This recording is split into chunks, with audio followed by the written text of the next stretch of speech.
দাসত্ব। রঙ্গপুর 1 এপ্রিল 2004।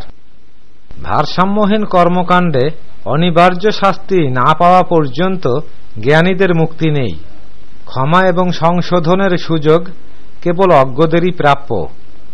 অজ্ঞ থাকাকালে শাস্তি এড়ানো যায়, কিন্তু কৃতদাসত্ব থেকে মুক্তি পাওয়া যায় না।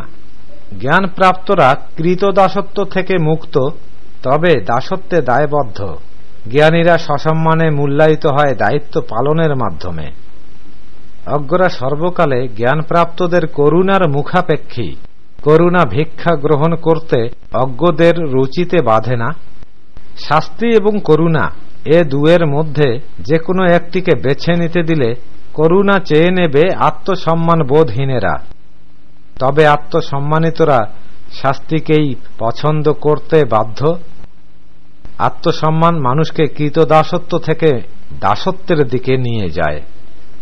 অজ্ঞতায় যদি করুণার মুখাপেক্ষী না হয়েও টিকে থাকা যেত, তাহলে মেধায় বুদ্ধিতে শ্রেষ্ঠতম মানুষ জ্ঞান নিত না, স্বেচ্ছায় ঢুকত না দাসত্ব, দায়বদ্ধতা এবং শাস্তির জটলায়।